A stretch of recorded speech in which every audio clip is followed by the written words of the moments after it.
I painted a lot of doomed work over the years because I didn't understand what a reference photo was and really how to use it properly. There are 5 questions that I now ask myself before I commit to painting from a photograph. Now this is all about avoiding problems and picking my battles. Here is the first of 5 questions that I ask before I ever commit to a photo reference. Is the value good relative to how I want to paint? Does this photograph contain the light and dark information that I need to support my style? It doesn't matter if I want to do a very light, high-key painting like this Monet, or a high-contrast painting like this Bouveret, as long as I have the information that I need in this photograph. Value is my first question because it is the most important question. I can do anything else really well in my painting, but if my values aren't strong, then my painting is not strong. I personally like contrast and form in my paintings, so I'm going to be looking for strong shadow patterns and also for nice, well-defined areas of light. Now, I need to make sure that the light isn't so bright that it's actually going to blow out all of the details on the face. And I need to make sure that my shadows are also well balanced because I want to see the temperature shifts and the things that are going to happen in those shadows. So they can't be too dark. Question number 2. Does this image have an interesting composition or the potential for an interesting composition?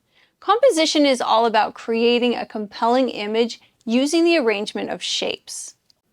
I am looking for a variety of shapes. I am looking for overlap, for interesting negative space, and a strong overall composition. I'm also looking at weaknesses in composition and asking, is this a permanent problem or is this something that can be edited later? Now, things that I personally avoid are things like really extreme angles, lens distortion, body parts that are reading kind of at odd angles. I'm looking for anything that's going to shoot my viewer's eye off of the canvas. Next up, question number 3, is the color good? Good meaning, is it good relative to what you want to do? I usually like to paint fairly realistically and in full color, so I need those qualities reflected in my photograph. For example, if I'm doing a portrait, I'm going to be looking at the face and I want to make sure that I can see the subtle temperature shifts and variety of colors that are present in realistic skin tone. Question number 4, focus. I like to have my photographs in sharp focus. Now, even though the human eye does not experience the world this way, I like it because it is all the information that I need to choose for myself what I'm going to do with my edges. It's important to me to lose edges in some areas and keep sharp edges in others.